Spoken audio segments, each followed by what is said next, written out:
Calvitie, la pollution de l'air serait en partie en cause de l'exposition à certains polluants atmosphériques pourrait en partie être responsable de la chute de cheveux et de la calvitie, selon les résultats d'une nouvelle étude présentée cette semaine à un congrès de dermatologie.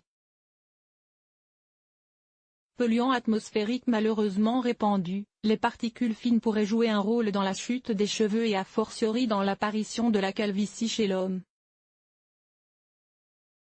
C'est en tout cas ce qui ressort d'une nouvelle étude présentée cette semaine à Madrid lors du 28e congrès de l'Académie européenne de dermatologie et de vénéréologie.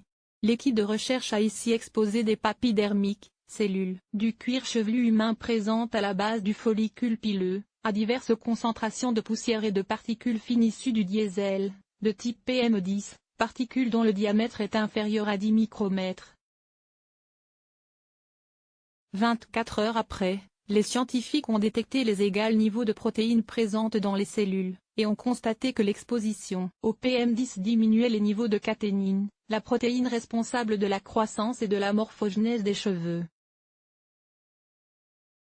Les niveaux de trois autres protéines, cycline D1, cycline E et CDK2, responsables de la croissance et maintien des cheveux, étaient diminués par la poussière de type PM10 de manière dose-dépendante.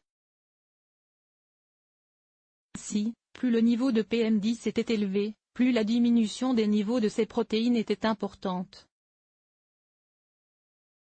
Bien que les liens entre la pollution atmosphérique et plusieurs maladies graves telles que le cancer, la bronchopneumopathie chronique obstructive, note de la rédaction, et les maladies cardiovasculaires soient bien établis, il n'existe que peu ou pas de recherches sur les effets de certaines particules sur la peau humaine et les cheveux en particulier.